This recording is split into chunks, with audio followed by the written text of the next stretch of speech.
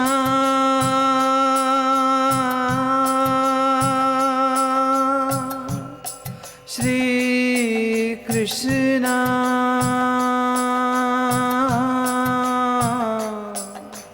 श्री कृष्णा श्री कृष्णा श्री कृष्णा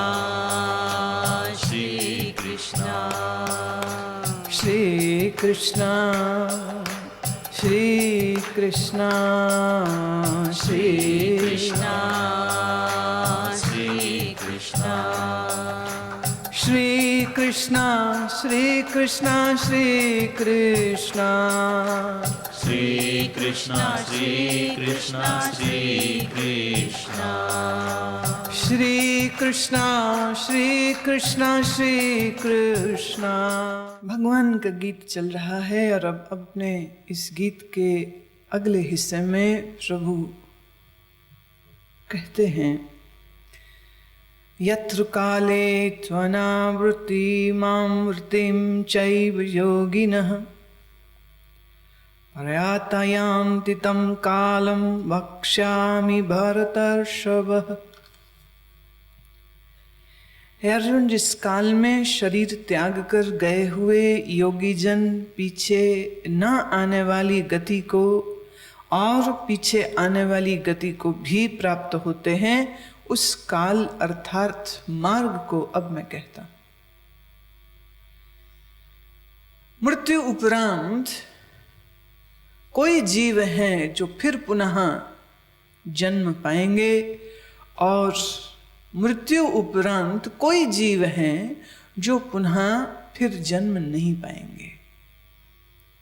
तो जन्म होना और जन्म का न होना ये इस बात पर निर्भर करता है कि आपका मृत्यु किस काल में होता। देखिए, पिछले श्लोकों में चर्चा करते हुए जब भगवान ये कह रहे थे कि जो मुझे जान लेता है उसका पुनः जन्म नहीं होता, और हमने खूब व्यंग उड़ाया और कहा कि अरे जन्म तो कभी भी नहीं हुआ था, पर याद रहे जिस तल पर मैंने उस बात को कहा था उस तल पर बात वह सत्य ही है कि कोई जन्म नहीं है, कोई मरण नहीं है, पर जिस तल पर आप हैं उस तल पर जन्म भी है और मरण भी है।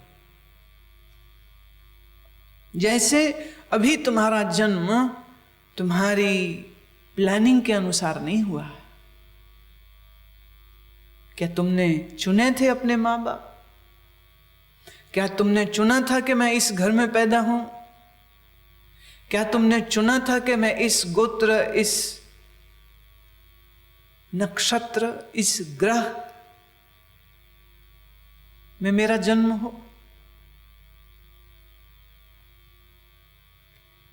ये ग्रह नक्षत्रों का जगत भी बड़ा अद्भुत है, बड़ा अद्भुत है। प्राय ज्योतिषी जो इसका बहुत गहरा ज्ञान नहीं रखते हैं वो मात्र ये देखते हैं कि किस लग्न में पैदा हुआ, और बड़ी बात ये देखने की होती है किस नक्षत्र में पैदा हुआ। कुछ नक्षत्र ऐसे हैं कि अगर उन नक्षत्रों में जन्म हो तो निश्चय ही वो योगी ही होगा, क्योंकि योगी लोग ही उसी नक्षत्र में पैदा होते हैं, भोगी उसमें पैदा हो ही नहीं सकते। आपका जन्म अगर किसी ऐसे नक्षत्र में हुआ है जिस नक्षत्र के प्रभाव में आपकी सोच, आपकी अकल, आपकी शक्ल सब कुछ प्रभावित होती।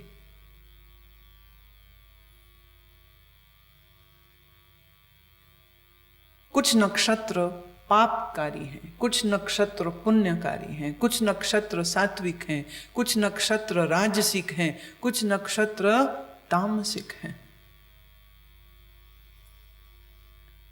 पर इसमें भी फिर बड़े खेल हैं। जिसको हम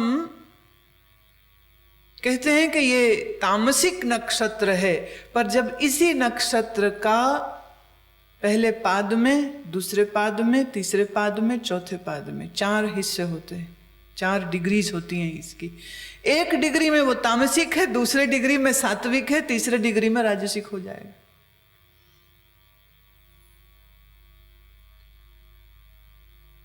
किस नक्षत्र के किस पाद में जन्म हुआ। एक बार मैं ऐसे ज्योतिष के शौक रखने वाले कुछ व्यक्तियों के साथ बैठे, चर्चा यही हो रही थी, तो उस समय ट्रांजिट में जो ग्रह नक्षत्र उस घड़ी, उस जगह, उस काल में जो उस समय ग्रहों की और नक्षत्रों की स्थिति थी, तो स्पष्ट दिख रहा था कि इस समय पर जो जो बच्चे पैदा होंगे वो बीमार रहेंगे, पिता के लिए रोग कारक होंगे, पिता के मृत्यु के कारक होंगे। फिर करते करते करते रिसर्च हो रही थी, ओपिनियंस चल रहे थे, तो फिर ट्रांजिट, फिर वो वक्त तो चल रहा है, वक्त ठहरा थोड़ी है, समय चल रहा है, ग्रह बदल रहे हैं। इस ज़ोडिएक का साइंस के आगे आगे ये जैसे जैसे ग्रह आते जाते हैं, राशियां बदलती जाती हैं। अब उसमें फिर एक ऐसा समय आया कि इस समय में अगर किसी का जन्म होगा तो वो मिट्टी को भी हाथ लगाएगा तो सोना हो जाएगी।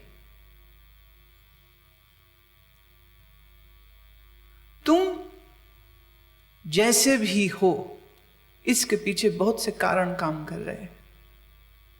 तुम्हारे होने के पीछे यहां तक कि तुम्हारा शरीर कैसा होगा, तुम्हारी बुद्धि कैसी होगी, तुम्हारी सोच कैसी होगी, ये सब चीजों का निर्धारण आपके पूर्व कर्मों के अनुसार आपको जन्म उस समय, उस घड़ी, उस पल पर ही होगा, दूसरे में होगा ही नहीं।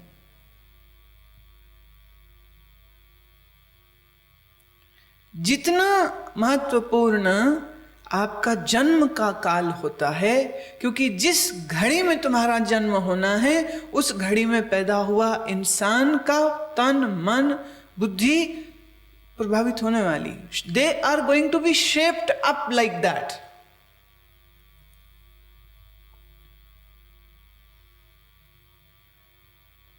मघा नक्षत्र हो, सूर्य लग्न में हो, ऐसा जो व्यक्ति पैदा होगा ये समझिए राजाओं जैसे गुण रखेगा। उसकी त्वचा गोरी होगी, कद लंबा होगा, और अगर कहीं साथ में मंगल की भी एक उचित जगह से दृष्टि पड़ रही हो तो ऐसा व्यक्ति दुनिया में कहीं भी चला जाए हमेशा अग्रिम पंक्तियों में रहेगा, हमेशा कमांडर रहेगा, वो किसी के पीछे रह ही नहीं सकता, हुक्मरान होगा, दास कभी नहीं होगा, सेवक कभी नहीं होगा। किस घड़ी, किस पल, किस मुहूर्त में आपका जन्म होता है ये एक अंधविश्वास नहीं, यह एक विज्ञान है। और जिन्हें इस विज्ञान की समझ है उन ऋषियों ने तो यहां तक कह दिया था कि स्त्री और पुरुष संभोग किस समय करें, किस समय वो गर्भाधान करें, क्योंकि किस समय जन्म हुआ उससे भी ज्यादा कीमती वक्त वो है जिस समय पिता ने अपने बीज को माता के गर्भाशय में रखा, वो काल उससे भी ज्यादा कीमती। तो पैदाइश से भी ज्यादा तुम्हारा गर्भाधान का समय कीमती, और गर्भाधान का अगर समय कीमती है, देखिए ये बड़े विषय अपने आप में बहुत विस्तृत हैं और हम उनकी डिटेल्स में नहीं जा रहे, लेकिन कुछ जो जीवन का ये विज्ञान है इसके विषय में मैं इसलिए बात कर रही हूं ताकि अब जो स्त्री और पुरुष माँ पिता बनने की चाह रखते हों तो वो अवश्य ही किसी समझदार व्यक्ति के पास बैठें और उनसे पूछें कि किस समय पर मुझे गर्भाधान करना चाहिए और उसके पूर्व मुझे क्या तैयारी करनी चाहिए। और सच तो ये है, you can custom made your child. योगी चाहिए तो योगी पैदा होगा, राजा चाहिए तो राजा पैदा होगा, भोगी चाहिए तो भोगी पैदा होगा, विद्वान चाहिए तो विद्वान पैदा होगा। इसमें हम जीन्स के साथ छेड़छाड़ नहीं कर रहे हैं, बल्कि ऐसा विधान बनाया जाता है कि जिस विधान में वैसी जीवात्माएं ही आकर्षित हो और वैसी जीवात्मा ही गर्भ में प्रवेश करे जिस समय पर उनको होना चाहिए, या कौन सा समय है जिसमें हम उन्हें आमंत्रित कर सकते हैं। इस संसार में एक जीव को जन्म देना छोटी बात नहीं है, बहुत बड़ी बात है। और अगर स्त्री पुरुष चाहें तो ऐसी संतान को पैदा कर सकते हैं जो संत हो, जन्म से ही बुद्धत्व को प्राप्त हो। उदाहरण है आपके सामने, संत ज्ञानेश्वर के माता और पिता इस परंपरा को जानते थे, इस विज्ञान को समझते थे, और इन्होंने 4 संतानें उत्पन्न करी और चारों संतानें योगी हुई। चारों संतानें योगी हुई। 3 भाई 1 बहन, मुक्ता, सोपान, ज्ञानेश्वर और सबसे बड़े निवृत्तिनाथ। कैसी जीवात्माओं को उन्होंने आमंत्रित किया होगा, कैसा उन्होंने अनुष्ठान किया होगा, कैसा उन्होंने विधान किया होगा कि निवृत्तिनाथ अभी सिर्फ 8 साल के थे कि स्वप्न में गुरु मच्छेंद्रनाथ दर्शन देते हैं और स्वप्न में उनकी मंत्र दीक्षा होती है। स्वयं गुरु मच्छेंद्रनाथ उसके स्वप्न में आते और उनकी दीक्षा देते और फिर उसको आदेश देते हैं कि अब तू अपने छोटे भाई ज्ञान और सोपान इनको भी जगाओ और अब इनको भी मंत्र दीक्षा दो, तुम इनके गुरु होवोगे।